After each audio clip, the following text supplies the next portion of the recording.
अब देखो यहाँ पे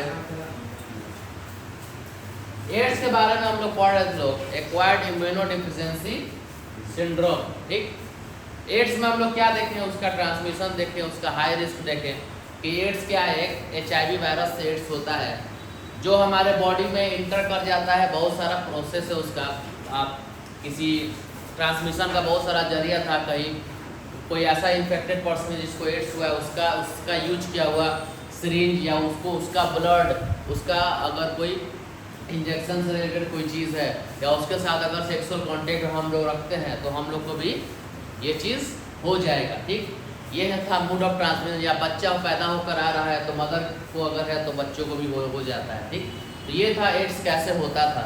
हाई रिस्क क्या था ये भी पता चल गया। जो हॉस्पिटल में काम करता है, जो एक से ज़्यादा सेक्सुअल पार्टनर रखता है, एक से ज़्यादा स्क्वाटस करता है, तो जिसका रेगुलर बेसिस पे ब्लड ट्रांसफ्यूजन होता है उसके बॉडी में, जिसको हमेशा हॉस्पिटल आना जाना लगा रहता है, जिसको हमेशा IV इंजेक्शन से उसको दवा ववा लगता है, तो ऐसे लोगों को होने का खतरा ज़्यादा रहता है। ठीक, अब इतना ज़्यादा पढ़ लिए, अब हम लोग को जानना है क्या कि एड्स का एक जांच होता है जिसको एलिसा बोलता है। एलिसा टेस्ट होता है एक, जो कि एड्स में होता है, जिससे पहचानते हैं कि बंदे को वो है या नहीं है, सामने वाले पर्सन को एड्स है या नहीं, उसका जांच होता है।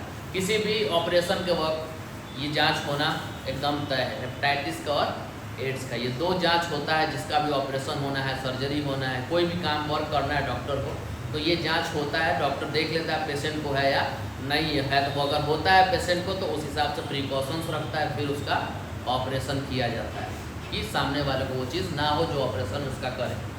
अब है कि एड्स वाला अगर वायरस आपके बॉडी में जाता है तो करता क्या है। ठीक, क्या होता है बॉडी में, तो एड्स वाला जो लाइफ साइकिल है, HIV का अगर लाइफ साइकिल बात करें तो आइए, सबसे पहले होता क्या है,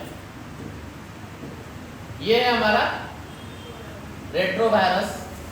HIV के वायरस को रेट्रोवायरस बोलते हैं क्योंकि इसके अंदर का जो जीनोम होता है वो RNA होता है। क्या होता है, RNA होता है। ये जो रेट्रोवायरस है वो किस चीज से कोटिंग है, प्रोटीन से कोटेड है और अंदर RNA है। वायरस जो होता है वो हमारा इन्फेक्ट करता है नॉर्मल सेल। ये क्या है, हमारा बॉडी का सेल है, ये हमारे बॉडी का सेल है, ये हमारे बॉडी का न्यूक्लियस है, उसके अंदर हमारा ये न्यूक्लियस है, इसके अंदर हमारा ये DNA है, ये हमारा सेल है। हमारे सेल के अंदर ये हमारा जो HIV का वायरस है वो हमारे बॉडी में इंटर किया। कैसे इंटर किया, कोई इंजेक्शन किसी का प्रिक हो गया, वहाँ से ब्लड स्ट्रीम में चला गया, या किसी से सेक्सुअल कांटेक्ट किए हैं तो क्वार्टस के वक्त वो हमारे अंदर चला गया वाया पेनिस, वाया उससे। तो ये जब वायरस बॉडी के अंदर गया तो जब सेल से इंटरेक्ट किया, ये अंदर जाएगा तो इंटरेक्ट करेगा ना, अंदर की चीज़ों से इंटरेक्ट करेगा, तो अंदर क्या है, पूरा सेल ही भरा हुआ है। तो सेल से जब इंटरेक्ट करेगा ये, तो ये हमारा एनिमल सेल है, साफ साफ लिखा हुआ है। इसके अंदर ये वायरस क्या करेगा, अपना RNA इंट्रोड्यूस कर देगा। क्या इंट्रोड्यूस कर देगा, अपना RNA उस सेल के अंदर इंट्रोड्यूस कर देगा। जो मेन काम कराने वाला चीज़ है इसका, वो उसके अंदर इंट्रोड्यूस कर देगा। जब RNA हमारे सेल के अंदर जाता है तो इस RNA के ऊपर रिवर्स ट्रांसक्रिप्टेज एंजाइम, क्या रिवर्स ट्रांसक्रिप्टेज एंजाइम काम करता है, उल्टा काम करता है और इस RNA को डबल स्ट्रैंडेड बना देता है, जो कि DNA बन जाता है। क्या बन जाता है, DNA बन जाता है। इतना चीज क्लियर हुआ।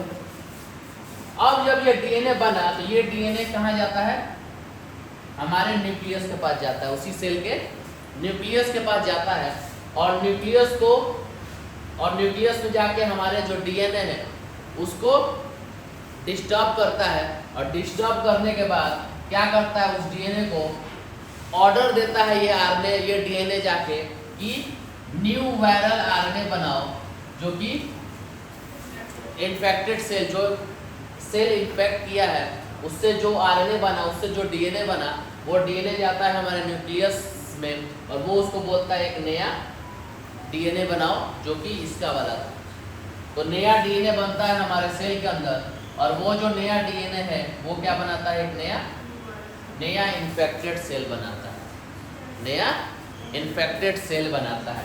तो ऐसे करते करते ये पूरे बॉडी में फैलते जाएगा, हर एक सेल में जाएगा, हर एक सेल को नुकसान पहुंचाएगा, हर एक सेल को नुकसान पहुंचाएगा, धीरे धीरे ये पूरे बॉडी में फैलते जाएगा, फैलते जाएगा, फैलते जाएगा, फैलते जाएगा। ठीक, बता रहे इसके बाद होगा।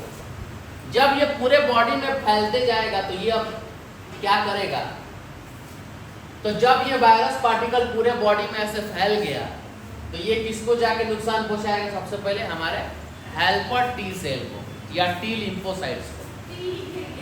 टी सेल बेटा, टी सेल, ठीक।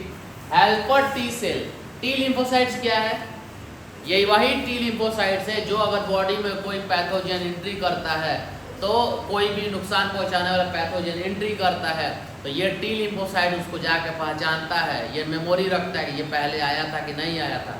अगर ये नहीं आया था तो उसके खिलाफ बी लिम्फोसाइट को ऑर्डर देता है कि तुम एंटीबॉडी रेडी करो और उसको मारो। और अगर पहले आया था तो फिर वो बी लिम्फोसाइट को फिर भी ऑर्डर देगा कि ये वाला आया है, उसको जाके मारो। तो टी लिम्फोसाइट तो बहुत इंपॉर्टेंट हो गया ना, ठीक, लीडर हो गया एक तरह के हमारे बॉडी का। तो ये टी सेल को ही जाके नुकसान पहुंचाने लगता है, और जब टी सेल को जाके नुकसान पहुंचाएगा तो decrease in number, T cell body में क्या होगा, टी लिम्फोसाइट्स की कमी होगी। जब टी लिम्फोसाइट्स की कमी होगी तो क्या इम्यूनिटी कमजोर होगी कि नहीं होगी, कमजोर होगी, इम्यूनिटी कमजोर होगी। अब बाहर से कोई पैथोजन, कोई डिजीज कॉजिंग ऑर्गेनिज्म आपको अटैक कर रहा है तो उससे उसके खिलाफ जो वर्क कराएगा टी लिम्फोसाइट वही बॉडी में कम है, तो फिर उसका इंफॉर्मेशन कौन लेकर जाएगा, कौन मारवाएगा, कौन उसको एंटीबॉडी भेजवाएगा टी लिम्फोसाइट से जाएगा। तब वो जो पैथोजन आपके बॉडी पे अटैक करेगा वो आपको नुकसान पहुंचाएगा। कोई भी वायरस, बैक्टीरिया, कोई भी फंगल इन्फेक्शन कुछ भी आपके बॉडी में होगा तो वो जल्दी जाएगा बॉडी से जल्दी खत्म होगा नहीं होगा। क्यों? क्योंकि आपका इम्यूनिटी थोड़ा कमजोर हो गया। क्यों कमजोर हो गया है? क्योंकि जिसके चलते इम्यूनिटी होता था वही आपके बॉडी में वही सेल कम होते गया। इज दैट क्लियर ये चीज? तो अब क्या होता है, अब इस पर्सन को एड्स हो गया, अब धीरे धीरे उसका इम्यूनिटी कमजोर होते जाएगा, धीरे धीरे उसका इम्यूनिटी कमजोर होते जाएगा। उसको पता नहीं चलता है, क्योंकि लोग को कमजोरी होता है तो लोग कहता है कमजोरी फील हो रहा है, दवा खा ले ठीक हो गया, होता है ना, फीवर हो गया। कब उसको पता चलेगा? उसका डिजीज जल्दी ठीक नहीं हो, जब साल बीतते जाएगा उसका डिजीज जल्दी ठीक नहीं होगा। मान लो उसको कॉमन कोल्ड हो गया, वायरल इन्फेक्शन हो गया, जल्दी ठीक ही नहीं होगा। क्यों नहीं जल्दी ठीक होगा? क्योंकि जिसको ठीक करना था, बॉडी का इम्यूनिटी जिसको बनाना था वही कमजोर हो रहा है। कौन कमजोर कर रहा है? ये जो आरएनए वायरस बन रहा है वो उसको कमजोर कर रहा है। तो बॉडी की लड़ने की जो क्षमता थी वो कमजोर हो रही है। तो जब आपका राज्य में कमजोरी आ जाएगा, आपका आर्मी कमजोर हो गया है, नहीं वार करने लायक है, तो आप बाहर से कोई भी सेना आके आपको आक्रमण कर देगी और आपको नुकसान पहुंचाएगी, जाहिर सी बात है। तो सेम चीज होता है, कोई भी डिजीज होगा आपको तो जल्दी ठीक ही नहीं होगा। दवा खा रहे तब जाके ठीक होगा, ठीक। अब कॉमन कोल्ड किसी को है तो कोई दवा खाता है, कोई दवा नहीं भी खाता है, 1-2 दिन में 3 दिन में ठीक हो जाता है, उसका 1-1 हफ्ता तक ठीक नहीं होगा। नॉर्मल कहीं भी जाएगा बुखार हो जाएगा उसको, कोई भी उसको डिजीज हो जाएगा और वो जल्दी ठीक नहीं होगा और कमजोरी बॉडी में हमेशा लगेगा और धीरे धीरे उसका बॉडी पतला होते जाएगा। ये भी होता है, ये भी इसका सिम्टम है। तब जाके डॉक्टर के पास जब हिस्ट्री डॉक्टर को बताता है तो डॉक्टर फिर जांच कराता है तो फिर पता चलता है कि हाँ इस पर्सन को एड्स है। तो ऐसे, तो इसमें क्या होता है, इसमें अब नया तो एक्सपेरिमेंट हो रहा है, लेकिन अभी तक कोई इसका बेहतर इलाज नहीं है कि दवा देके इसको ठीक कर सकते हैं। ये एक बार हो गया तो फिर जान लेकर ही मानता है, और ये एक बार में नहीं मानता, वो धीरे धीरे खत्म करता है। ये पेशेंट को कई बार पता भी नहीं लगता है कि उसको एड्स हुआ है, और वो किसी के साथ क्वाइटस करता है, उसको भी नहीं पता है, जो क्वाइटस कर रहा है उसको भी नहीं पता है, जो जिसके साथ हो रहा है उसको भी नहीं पता है, और इसके चक्कर में वो उसको फैल जाएगा, फिर वो किसी को करेगा तो वो उसको फैल जाएगा अगर मल्टीपल किसी का पार्टनर है। ऐसे करके ही ये पूरे जगह फैल रहा है, और ये कारण है इसका सब सेक्सुअल कांटेक्ट वाला। क्यों? क्योंकि आजकल के सिनेरियो में जो है ये बहुत आम होते जा रहा है। दैट्स वाई इससे बहुत ज़्यादा इसका फैलाव बढ़ रहा है। बाकी सब चीज़ से फैलाव है उतना नहीं है, इससे और ज़्यादा। ठीक, तो लाइफ साइकिल इसका समझ में आ गया। ठीक, ये कैसे हमारे बॉडी को कमज़ोर कर रहा है वो समझ में आ गया। इसके लिए डायग्नोसिस क्या करते हैं वो समझ में आ गया। एक टेस्ट कराते हैं, उससे इसका डायग्नोसिस होता है। अब इससे प्रिवेंशन बचने के लिए तो समझ ही गए क्या करना है। बहुत सारे हमारे ऑर्गेनाइजेशन हैं जो इससे बचने के लिए लोगों को जागरूक करते रहते हैं। सबसे पहले क्या है, नेचुरल एड्स कंट्रोल ऑर्गेनाइजेशन, इसका एक ऑर्गेनाइजेशन ही बन गया है, NACO, इसका फुल फॉर्म याद रखना। ठीक है, नेचुरल एड्स कंट्रोल ऑर्गेनाइजेशन। ठीक, कब एस्टेब्लिश हुआ था? 1991 में एस्टेब्लिश हुआ था। एक ये ऑर्गेनाइजेशन है और अदर नॉन गवर्नमेंटल ऑर्गेनाइजेशन जैसे NGO हो गया, ये NGO जो हो गया नॉन गवर्नमेंटल ऑर्गेनाइजेशन हो गया। ये एजुकेट करता है लोगों को एड्स के बारे में। जगह जगह छोड़ दिए सर अभी, बस जगह जगह लोगों को जागरूक करके, जगह जगह पोस्टर लगा के, जगह जगह मूवी में भी दिखा के ये लोग को जागरूक कराते रहता है कि इससे बचना चाहिए कि नहीं बचना चाहिए।